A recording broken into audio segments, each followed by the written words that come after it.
الحمد للہ رب العالمین والصلاة والسلام علی سید المرسلین اما بعد فاعوذ باللہ من الشیطان الرجیم بسم اللہ الرحمن الرحیم ربی شرح لی صدری ویسر لی امری واحلل عقدۃ من لسانی یفقہوا قولی رب اغفر وارحم وانت خیر الراحمین لا الہ الا انت سبحانک انی کنت من الظالمین رب اغفر وارحم وانت خیر الراحمین آمین بجاہ النبی الامین۔ آج انشاءاللہ عز و جل ہم کتاب جنازے کے احکام و مسائل کے بیان سے جنازے کے باب میں جو حدیثیں آئی ہیں ان کا بیان اور جس شخص کا آخری کلمہ لا الہ الا اللہ ہو اس کا بیان، یعنی کہ جنازے کے ہم احکام و مسائل پڑھ رہے ہیں صحیح بخاری سے، تو اس میں جو بھی حدیثیں ہیں اس بارے میں کہ جو شخص آخری کلمہ جس کا لا الہ الا اللہ ہوتا ہے اس کا ہم بیان پڑھیں گے۔ حدیث سنتے ہیں 1237، ان سے ابو ذر غفاری رضی اللہ تعالیٰ عنہ نے اور رسول اللہ صلی اللہ تعالیٰ علیہ وآلہ وسلم نے فرمایا کہ خواب میں میرے پاس میرے رب کا ایک آنے والا فرشتہ آیا، اس نے مجھے خبر دی، یا آپ صلی اللہ تعالیٰ علیہ وآلہ وسلم نے فرمایا کہ اس نے مجھے خوشخبری دی کہ میری امت میں سے جو کوئی اس حال میں مرے کہ اللہ تعالیٰ کے ساتھ اس نے کوئی شریک نہ ٹھہرایا ہو تو وہ جنت میں چلا جائے گا۔ اس پر میں نے پوچھا اگرچہ اس نے زنا کیا ہو، اگرچہ اس نے چوری کی ہو، تو رسول اللہ صلی اللہ تعالیٰ علیہ وآلہ وسلم نے فرمایا اگرچہ زنا کیا ہو، اگرچہ چوری کی ہو، یعنی کہ کس شخص کے لیے جنت ہے کہ جس نے اللہ کے ساتھ کبھی کوئی شریک نہ ٹھہرے۔ یعنی سب سے بڑا جو گناہ اسلام میں سمجھا جاتا ہے، گناہ کبیرہ تو بہت سارے ہیں لیکن سب سے بڑا گناہ جو ہے جس کی معافی نہیں ہے وہ ہے اللہ کے ساتھ شریک ٹھہرانا۔ یہ سب سے بڑا گناہ ہے کہ انسان کسی کو اللہ کے برابر یا یہ سمجھے کہ اللہ کی کسی سلطنت میں، کسی چیز میں، کسی ملکیت میں وہ بھی شریک ہے اور اس کو بھی کچھ اختیار حاصل ہے، یہ اللہ کے ساتھ شرک کرنا ہے۔ تو کیا فرشتے نے آگے خوشخبری دی کہ جس نے اللہ کے ساتھ کوئی شریک نہ ٹھہرایا وہ جنت میں جائے گا۔ تو آپ نے پوچھا کہ زنا کیا ہو، چوری کی ہو، باقی گناہ کبیرہ کیے ہوں، تو فرمایا کہ اگرچہ زنا کیا ہو، اگرچہ چوری کی گئی ہو۔ صحابہ نے پوچھا نا، تو دیکھیے کہ سب سے بڑا گناہ جو بخشا نہیں جائے گا وہ ہے اللہ کے ساتھ شرک کرنا، اس کے علاوہ اللہ بڑے سے بڑے گناہ بھی بخش دیں گے۔ ہاں، اس میں کوئی یہ ایج نہ سمجھنے لگے کہ ہم جو مرضی کرتے رہیں، کوئی پوچھ نہیں، بلکہ یہ گناہ کبیرہ ہیں، ان کی سزا تو کاٹنی پڑے گی۔ جنت تو مل جائے گی لیکن ہمیں بھی پتہ ہے کہ جہنمی جو سزا پائیں گے تو وہ کوئلے کی طرح جل کے جب نکلیں گے تو تب جب وہ اپنے گناہوں کی گناہوں کی سزا وہ بھگت چکے ہوں گے۔ ہاں، اللہ تبارک و تعالیٰ کسی پہ رحم و کرم فرمائے کہ اس کو اس کے عملوں کی سزا نہ دے تو وہ بخشا جا سکتا ہے۔ البتہ یہی ہے کہ انسان جو ہے جو بھی عمل کرے گا اس کی سزا اسے ملے گی، لیکن اگر کسی گناہ کی وجہ سے انسان ہمیشہ جہنم میں پڑا رہے گا تو وہ یہی ہے کہ اللہ کے ساتھ شریک کیا ہو۔ تو اس کی تفسیر میں کچھ لکھا ہے، اور وہب بن منبہ رحمۃ اللہ تعالیٰ علیہ سے کہا گیا کہ کیا لا الہ الا اللہ جنت کی کنجی نہیں ہے؟ تو انہوں نے فرمایا کہ ضرور ہے، لیکن کوئی کنجی ایسی نہیں ہوتی جس میں دندانے نہ ہوں، اس لیے اگر تم دندانے والی کنجی لاؤ تو تالا قفل کھلے گا ورنہ نہیں کھلے گا۔ یعنی کیا ہے، لا الہ الا اللہ جنت کی کنجی تو ہے، لیکن یہ کہ جیسے کنجی کے ساتھ جو ہے اس کے کنگھی ہوتی ہے جس سے وہ فٹ ہو کے لاک کھلتا ہے، اسی طرح سے انسان کے عمل، فرائض، گناہوں سے بچنا، یہ سب چیزیں بھی ضروری ہیں تاکہ وہ جنت کا تالا جو ہے اس کے لیے کھل جائے۔ آگے سنتے ہیں، ان سے عبداللہ بن مسعود نے بیان کیا کہ نبی کریم صلی اللہ تعالیٰ علیہ وآلہ وسلم نے فرمایا کہ جو شخص اس حالت میں مرے کہ کسی کو اللہ کا شریک ٹھہراتا تھا تو جہنم میں جائے گا، اور میں یہ کہتا ہوں کہ جو اس حال میں مرا کہ اللہ کا کوئی شریک نہ ٹھہراتا ہو وہ جنت میں جائے گا۔ تو بالکل کلیئر ہے کہ جسٹ لا الہ الا اللہ کا ڈفرینس ہے، جو شخص اللہ کے ساتھ کسی کو شریک نہیں ٹھہراتا تو وہ سیدھا جنتی ہے، جنت میں جائے گا، اور جو ہے اللہ کے ساتھ کسی کو شریک ٹھہراتا ہے تو وہ جہنم میں جائے گا۔ آگے سنتے ہیں، اس کا باب ہے جنازے میں شریک ہونے کا حکم۔ جنازے میں نہیں شریک ہونے کا جو حکم ہے اس کے بارے میں حدیث ہے۔ برا بن عازب رضی اللہ تعالیٰ عنہ سے نقل کرتے ہیں کہ ہمیں نبی کریم صلی اللہ تعالیٰ علیہ وآلہ وسلم نے 7 کاموں کا حکم دیا اور 7 کاموں سے روکا۔ ہمیں آپ صلی اللہ تعالیٰ علیہ وآلہ وسلم نے حکم دیا تھا جنازے کے ساتھ چلنے، مریض کی مزاج پرسی، دعوت قبول کرنے، مظلوم کی مدد کرنے، قسم پوری کرنے، سلام کا جواب دینے، چھینک پر یرحمک اللہ کہنے، اور آپ صلی اللہ تعالیٰ علیہ وآلہ وسلم نے ہمیں منع کیا تھا چاندی کے برتن استعمال میں لانے سے، سونے کی انگوٹھی پہننے سے، ریشم اور دیباج کے کپڑے سے، کسی سے، استبراق سے۔ تو اس میں حدیث میں کلیئرلی بتایا گیا کچھ باتیں جن کا حضور نے حکم دیا، وہ ہے جنازے کے ساتھ چلیں، کوئی فوت ہو جائے مسلمان تو اب جنازہ آپ کے سامنے ہے، آپ پہنچ سکتے ہیں تو جنازے کے ساتھ چلیں۔ مریض کوئی بیمار ہو گیا ہے تو مزاج پرسی ضرور کریں، دعوت کسی نے کی ہے طعام کی، کھانے کی، تو اس کو ضرور قبول کریں، مظلوم کی مدد کریں، جو بھی جس پہ ظلم ہو رہا ہے اس کا ساتھ دیں، قسم پوری کریں، کوئی بھی قسم آپ نے کھا لی ہے، منت مانگ لی ہے، کوئی بھی ایسی چیز ہے اس کو پورا ضرور کریں، سلام کا جواب دیں، کسی نے سلام کیا تو مسلمان کہا کہ اس کو جواب دے، کوئی چھینکی الحمدللہ کہے تو اس پہ یرحمک اللہ کہنا ہے۔ اور کس سے منع فرمایا؟ چاندی کے برتن استعمال کرنے، سونے کی انگوٹھی پہننے سے۔ سونے کی انگوٹھی مرد کو منع ہے، عورت کو منع نہیں ہے، عورت کے لیے حرام نہیں ہے۔ ریشم اور دیباج کے کپڑے یہ بھی مرد کے لیے حرام ہے، عورت کے لیے حرام نہیں ہے۔ کسی سے اور استبراق سے، اس بارے میں ہم ڈیٹیل پڑھ لیں گے یہ کیا ہوتا ہے۔ تو البتہ یہ کہ سمجھ تو آ گئی ہوں گی کہ جن چیزوں کا حکم دیا ہے وہ نیک عمل ہیں، اور جن سے منع کیا ہے وہ گناہ والے عمل ہیں۔ آگے پڑھتے ہیں۔ صحیح بخاری حدیث نمبر 1240، ابو ہریرہ رضی اللہ تعالیٰ عنہ نے بیان کیا کہ میں نے رسول اللہ صلی اللہ تعالیٰ علیہ وآلہ وسلم سے سنا ہے کہ مسلمان کے مسلمان پر 5 حق ہیں: سلام کا جواب دینا، مریض کا مزاج معلوم کرنا، جنازے کے ساتھ چلنا، دعوت قبول کرنا، اور چھینک پر اس کے الحمدللہ کے جواب میں یرحمک اللہ کہنا۔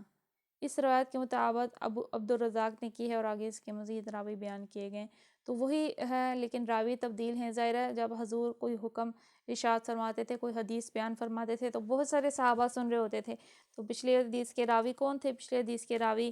برا بن عازب تھے، انہوں نے وہ بھی چیزیں بھی یاد کر لیں جو کہ کرنے کا حکم دیا تھا، جن سے منع کیا تھا وہ بھی۔ اس حدیث کے راوی ابو ہریرہ ہیں، انہوں نے صرف اس کا پہلا حصہ بیان کیا ہے۔ ابھی ہم تفسیر کی طرف چلتے ہیں۔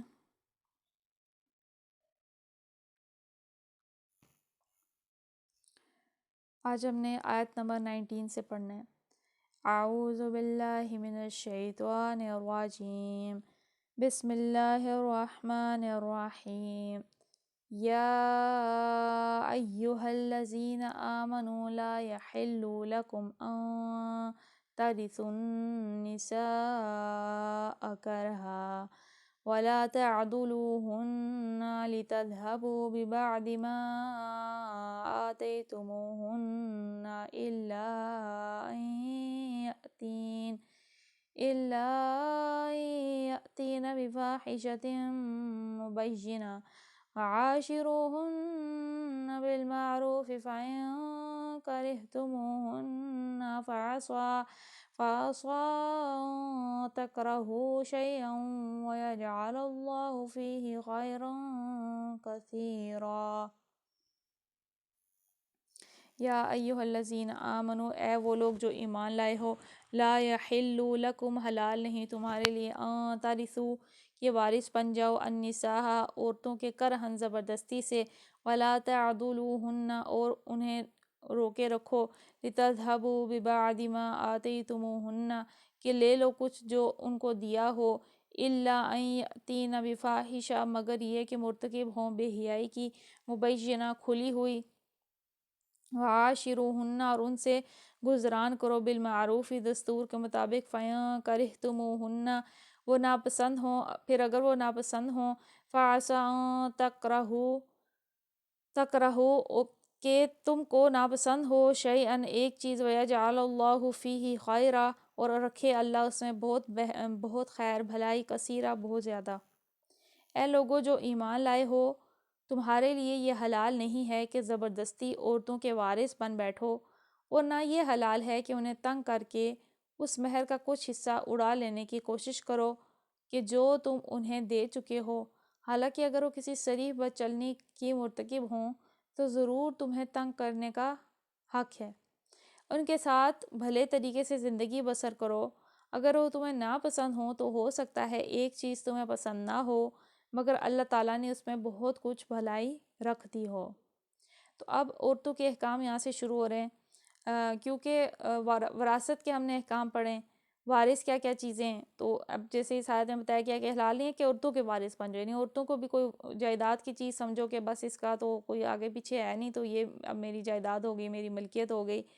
تو ظاہر ہے یہ اس سے منع فرمایا اللہ نے کہ زبردستی ان کے وارث بن بیٹھو۔ آئیے اس کی تھوڑی تھوڑی کر کے تفصیل پڑھتے ہیں۔ اس سے مراد یہ ہے کہ شوہر کے مرنے کے بعد اس کے خاندان والے اس بیوہ کی میت اس کو بیوہ کو میت کی میراث سمجھ کر اس کے ولی وارث نہ بن بیٹھیں، یعنی جیسے مرنے والے کے باقی سامان کے وارث بنتے ہیں اس طرح اس کی عورت کے بھی وارث بننے کی کوشش نہ کریں۔ عورت کا شوہر جب مر گیا تو وہ آزاد ہے، عدت گزار کر جہاں چاہے جس سے چاہے نکاح کر لے۔ تو عدت جب گزار لی تو ویسے بھی جو ایک بار جو ہے خاوند والی ہو جاتی ہے اب تو اس پر ولی کی بھی ضرور شرط نہیں ہوتی اس کے نکاح کے لیے، یعنی جو ایک بار بیوہ ہو گئی یا ایک بار جو ہے اس کو طلاق ہو گئی اب اس کے لیے ولی کی شرط ختم ہو گئی ہے۔ اب چاہے تو والدین کی مرضی سے کرے ورنہ اس پہ کوئی فرض و واجب نہیں رہا، وہ اپنی مرضی سے کر سکتی ہے، جہاں چاہے اپنا نکاح کر سکتی ہے۔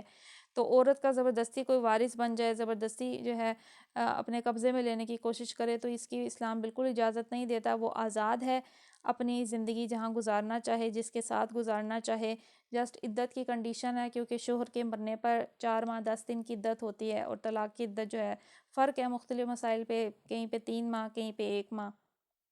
وہ فرق ہوتی ہے کہ کس طرح سے طلاق ہوئی ہے اس پہ ہوتی ہے۔ البتہ یہ کہ عورت کو جو ہے میراث سے سمجھا جائے بلکہ وہ خود جو ہے ایک آزاد انسان ہے، اس کے لیے آزادی ہے بلکہ اس کو میراث میں سے حصہ بھی ملے گا۔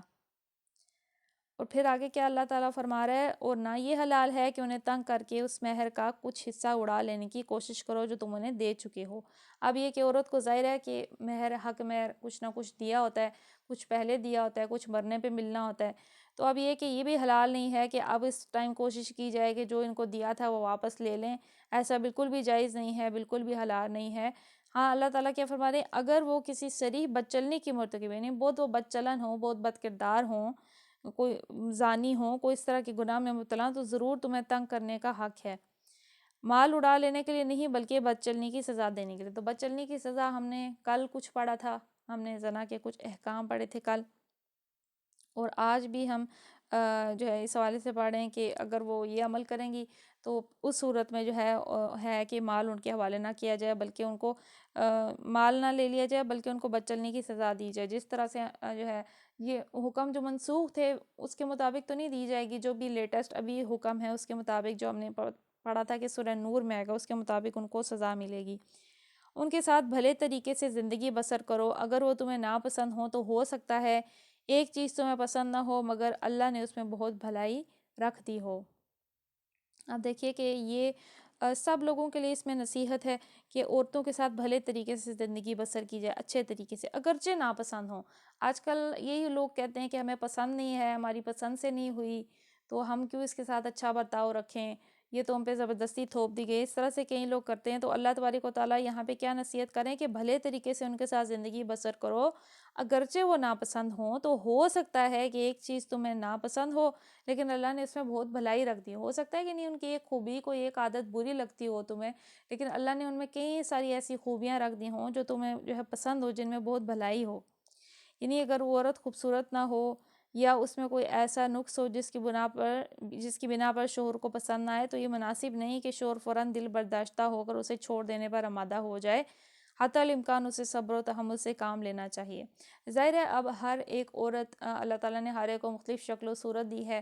خوبصورت تو سب ہی ہیں کیونکہ اللہ نے انسان کی تخلیق ہی خوبصورت کی ہے، لیکن انسان جیسے ظاہری طور پہ جن چیزوں کو اچھا ہمارے یہاں سمجھا جاتا ہے جیسے گورا رنگ ہو گیا یا بڑا قداور ہونا یا اس طرح کی چیزیں اسٹینڈرڈ جو بن گئے، تو اگر کوئی اس کے مطابق ہو اور یہ سمجھے کہ یہ خوبصورت نہیں ہے تو اللہ تبارک و تعالیٰ نے اس سے منع فرمایا کہ اس بات پر اسے چھوڑ دیا جائے، اس میں اندر کوئی بھی برائی نظر ہے اس پہ اسے چھوڑ دیا جائے۔ بسا اوقات ایسا ہوتا ہے کہ ایک عورت خوبصورت نہیں ہوتی مگر اس میں بعض دوسری خوبیاں ایسی ہوتی ہیں جو ازدواجی زندگی میں حسن صورت سے زیادہ اہمیت رکھتی ہیں۔ تو ظاہر ہے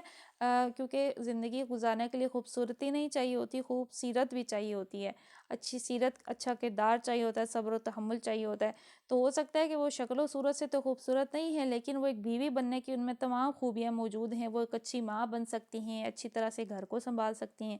تو اس لیے جو ہے جب وہ چیزیں آتی ہیں تو پھر حسن اس کے آگے اہمیت نہیں رکھتا۔ اگر اسے اپنی ان خوبیوں کے اظہار کا موقع ملے تو وہی شور جو ابتدائے محض میں اس کی صورت کی خرابی سے دل برداشتہ ہو رہا تھا، اس کے حسن سیرت پر فریفتہ ہو جاتا ہے۔ اس طرح بعض اوقات ازدواجی زندگی کی ابتدا میں عورت کی بعض باتیں شور کو ناگوار محسوس ہوتی ہیں اور اس سے بددل ہو جاتا ہے، لیکن اگر وہ صبر و تحمل سے کام لے اور عورت کے تمام امکانات کو بروئے کار کرنے کا موقع دے تو اس پر خود ثابت ہو جاتا ہے کہ اس کی بیوی برائیوں سے بڑھ کر خوبیاں رکھتی ہے۔ اب ظاہر ہے کئی بھی معاملہ ہو سکتا ہے کسی کو اس کی سیرت کی وجہ سے چھوڑنا چاہے کہ یہ زبان درازی کر دیا، کوئی بھی ایسا معاملہ ہو سکتا ہے۔ تو ایسے معاملے پر فوراً فیصلہ نہیں لے جانا چاہیے، صبر کرنا چاہیے، اس رشتے کو موقع دینا چاہیے، ٹائم دینا چاہیے، تاکہ جو ہے ان کی ہو سکتا ہے بہت ساری خوبیاں ایسی ہوں جو انسان کو وقت کے ساتھ نظر آئیں۔ لہٰذا یہ بات پسندیدہ نہیں ہے کہ آدمی ازدواجی تعلق کو منقطع کرنے میں جلد بازی سے کام لے، کیونکہ یہ سب سے ناپسند ہے اللہ کے ہاں، وہ ہے طلاق جو ہے کا معاملہ اللہ کے ہاں سب سے زیادہ ناپسند ہے۔ طلاق بالکل آخری چارہ کار ہے جس کے ناگزیر حالات ہی میں استعمال کرنا چاہیے۔ نبی کریم صلی اللہ تعالیٰ علیہ وآلہ وسلم کا ارشاد ہے کہ ابغض الحلال الی اللہ الطلاق، یعنی طلاق اگرچہ جائز ہے مگر تمام جائز کاموں میں اللہ کو سب سے زیادہ ناپسند اگر کوئی چیز ہے تو وہ طلاق ہے۔ تو جب وہ عمل اللہ کو اتنا ناپسند ہے تو پھر اس سے بالکل دور رہنا چاہیے، اس سے بالکل بچنا چاہیے۔ دوسری حدیث میں آپ صلی اللہ تعالیٰ علیہ وآلہ وسلم نے فرمایا، نکاح کرو اور طلاق نہ دو۔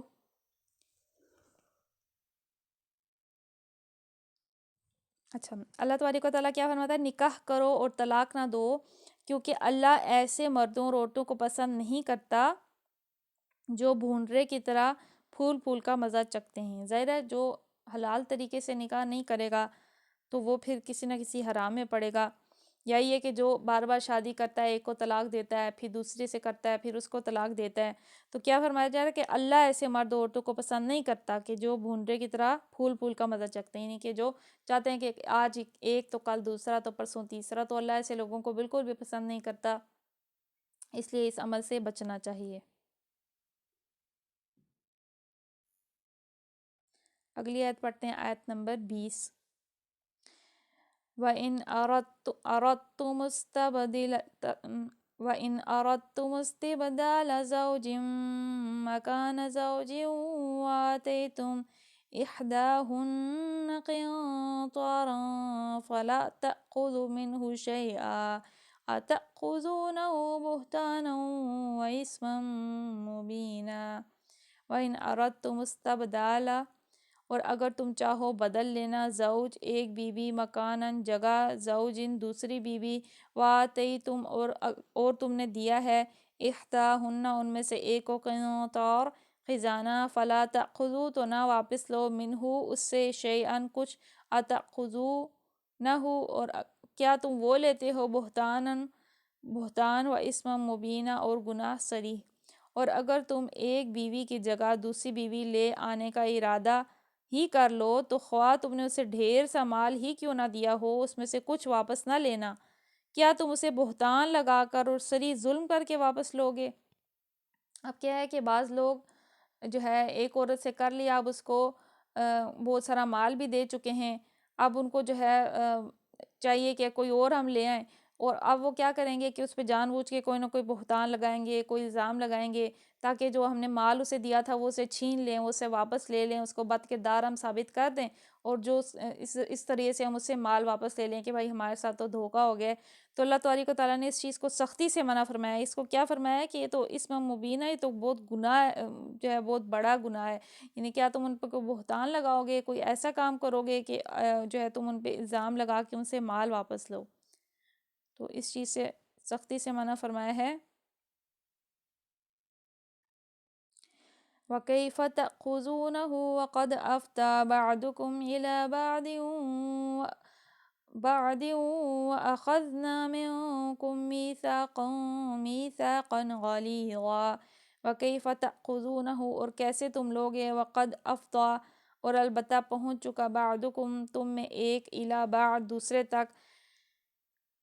وَأَخَذْنَا اور انہوں نے لیا منکم تم سے میثاقاً عہد غلیظا پختہ اور آخر تم کس طرح لوگے جبکہ تم ایک دوسرے سے لطف اندوز ہو چکے ہو اور تم سے پختہ عہد لے چکی ہیں۔ پختہ عہد کس کو کہتے ہیں؟ نکاح کو کہتے ہیں۔ یعنی کیا ہے کہ حقیقت میں ایک مضبوط پیمانے وفا ہے جس کے استحکام پر بھروسہ کر کے ہی ایک عورت اپنے آپ کو مرد کے حوالے کرتی ہے۔ ظاہر ہے ماں باپ جب ایک نکاح کا رشتہ ہوتا ہے جو اللہ کے آگے انسان نے عہد کیا ہوتا ہے کہ وہ نبھائے گا اس رشتے کو، نکاح کرتا ہے اللہ رسول کو گواہ بنا کے، تو ظاہر ہے پھر اس میں عورت کو، اس کے گھر والوں کو، اس کے والدین کو تسلی ہوتی ہے کہ یہ جو ایک عہد کر کے لے کے جا رہا ہے یہ اس کی حفاظت کرے گا، اس کو بسائے گا اپنے گھر میں، اس کو آباد رکھے گا۔ لیکن اب اگر مرد اپنی خواہش سے اس کو توڑتا ہے تو اسے معاوضہ واپس لینے کا حق نہیں ہے جو اس نے معاہدہ کرتے وقت کیا تھا۔ معاوضہ کیا ہے؟ جو حق مہر ہے، حق مہر ضروری نہیں ہے شرعی، ہو سکتا ہے اس نے بہت سارا سونا چاندی بہت ساری چیزیں دی ہوں، تو اب اگر وہ جو ہے ظلم و زیادتی کرنے لگا ہے کہ اسے چھوڑ کے کسی اور کے پاس جا رہا ہے تو اس کو بالکل اس کا کوئی حق نہیں ہے کہ جو وہ اس کو دے چکا ہے وہ اس سے واپس لے لے۔ ظاہر ہے یہ جو تمام واقعات بیان کیے جا رہے ہیں یہ کسی نہ کسی موقع پہ نازل ہوئے تھے، ان کا شان نزول ہم اگر تھوڑی سی ڈیٹیل میں جائیں تو ہمیں شاید نظر آ جائے، ہم بلکہ اس کو دیکھ لیتے ہیں اگر ہمیں احسن البیان میں اس کی کچھ تفسیر مل جائے۔ آیت نمبر 21 اس کا شان نزول اگر ہمیں نظر آ جائے تو اچھا، اس کا شان نزول ہے زمانہ جاہلیت میں، اچھا ٹھیک ہے وہ اگلی آیت کا ہے، ٹھیک ہے، اس کا کوئی شان نزول یہاں تفسیر میں بیان نہیں کیا گیا، البتہ ظاہر ہے اللہ تعالیٰ نے ایسے عمل سے اسی لیے منع کیا ہے کہ لوگ اس طرح سے ظلم و زیادتیاں عرب میں کرتے تھے کہ ایک سے نکاح کیا پھر اسے جو ہے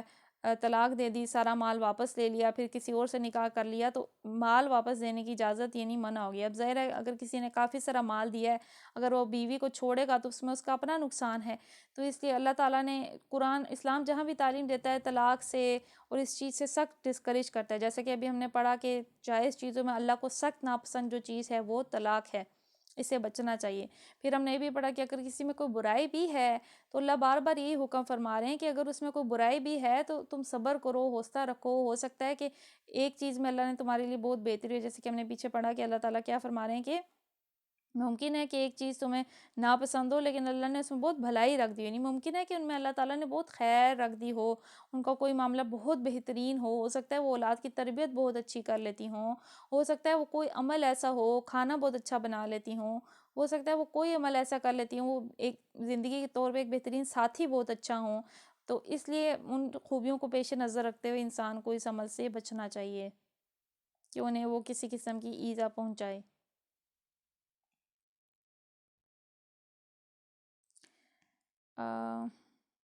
اس سے اگلی آیت میں تھوڑا سا الگ مسئلہ آ رہا ہے، یا ہم رکوع مکمل کر لیتے ہیں، اگلی آیت بھی ہم پڑھ لیتے ہیں، رکوع ہمارا مکمل ہو جائے گا۔ آیت نمبر 22 وَلَا تَنكِحُوا مَا نَكَحَ آبَاؤُكُم مِّنَ النِّسَاءِ إِلَّا مَا قَدْ سَلَفَ إِنَّهُ كَانَ فَاحِشَةً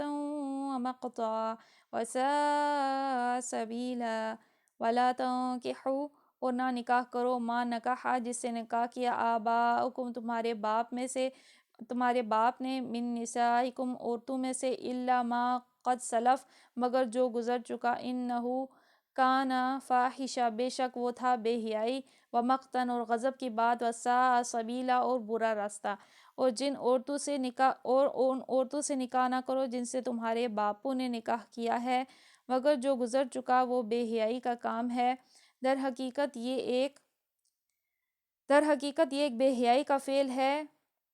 ناپسندیدہ ہے اور برا چلن ہے۔ اب جو ہے ہم اس کی پہلے تھوڑی احسن البیان سے تفسیر میں اس کا جو پس منظر ہے وہ ہم دیکھ لیتے ہیں۔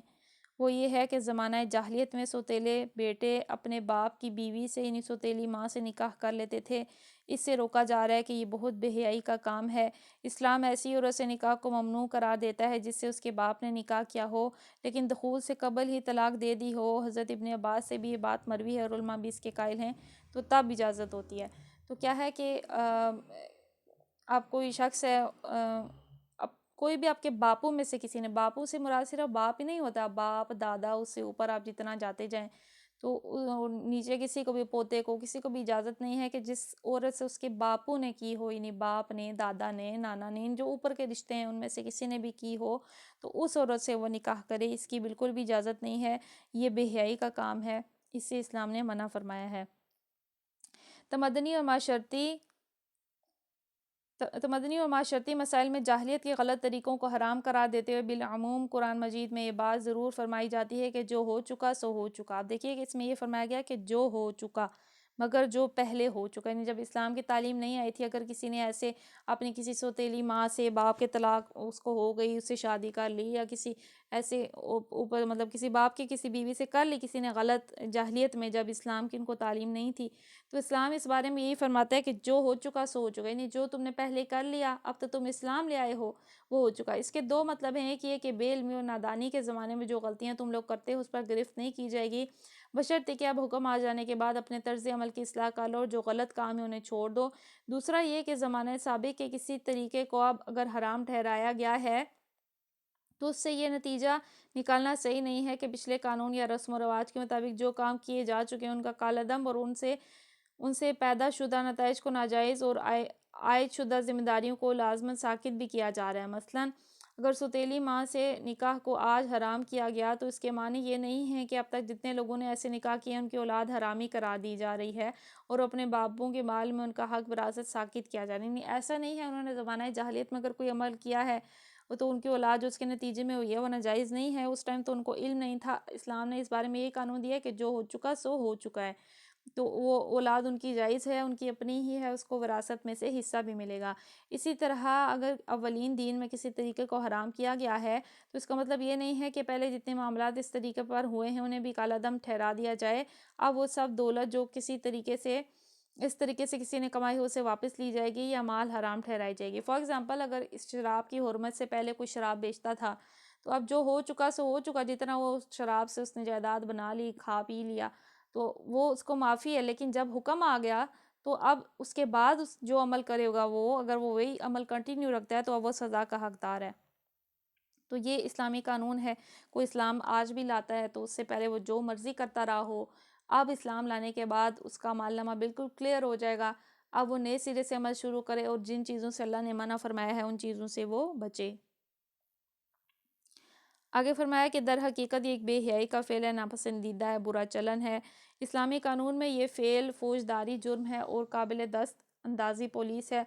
ابو داؤد، نسائی اور مسند احمد میں روایات ملتی ہیں کہ نبی کریم صلی اللہ تعالیٰ علیہ وسلم نے اس جرم کا ارتکاب کرنے والوں کو موت اور ضبطی جائیداد کی سزا دی، اور ابن ماجہ نے ابن عباس سے جو روایت نقل کی ہے اسے معلوم ہوتا ہے کہ حضرت نے یہ قاعدہ کلیہ ارشاد فرمایا کہ جو شخص محرمات میں سے کسی کے ساتھ زنا کرے اسے قتل کر دو۔